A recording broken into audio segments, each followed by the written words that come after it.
Woohoo! Day number 117.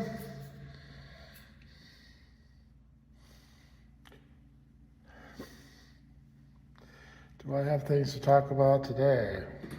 Thanks for coming along with me on my morning walk. I hope you're doing okay. It's been a crazy week. Thirsty Thursday. So let's pick up where I left off. So I spent most of yesterday scrambling to try to get my final project for school done.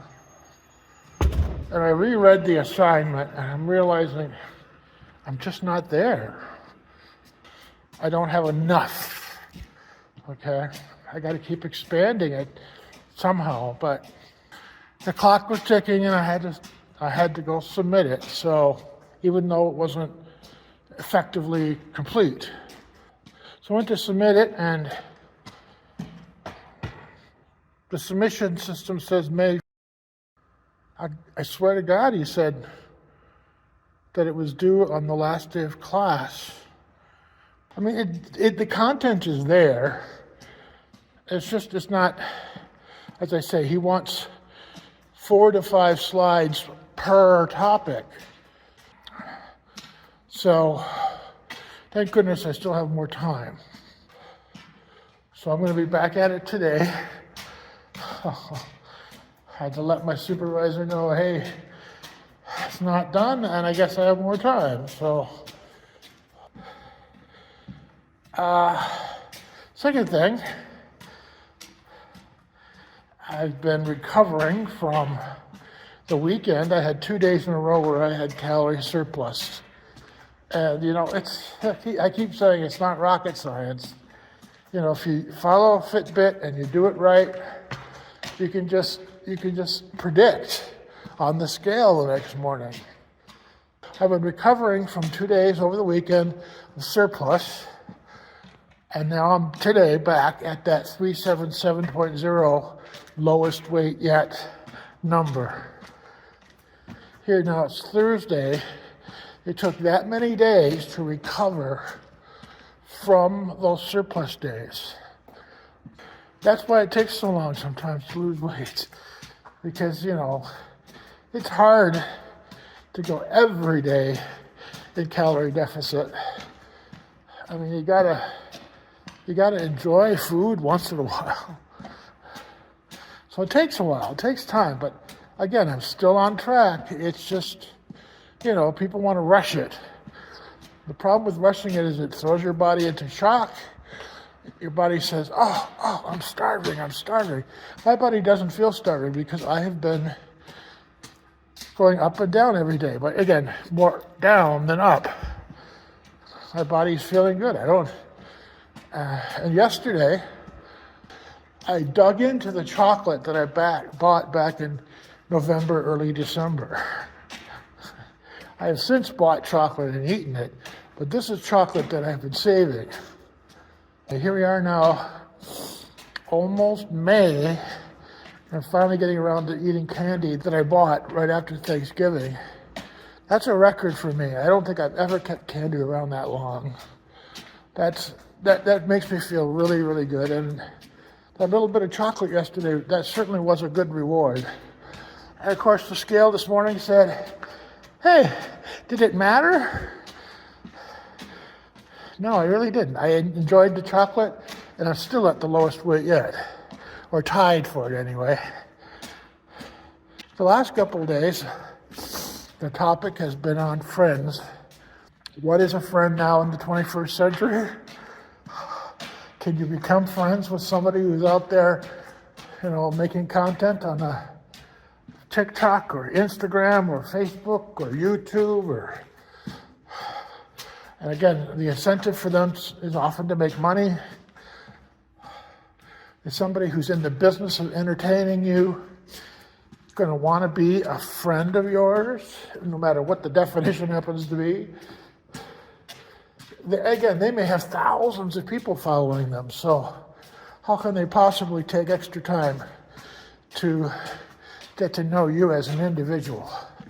So that's a challenge. You have to be realistic about it, the expectation of it.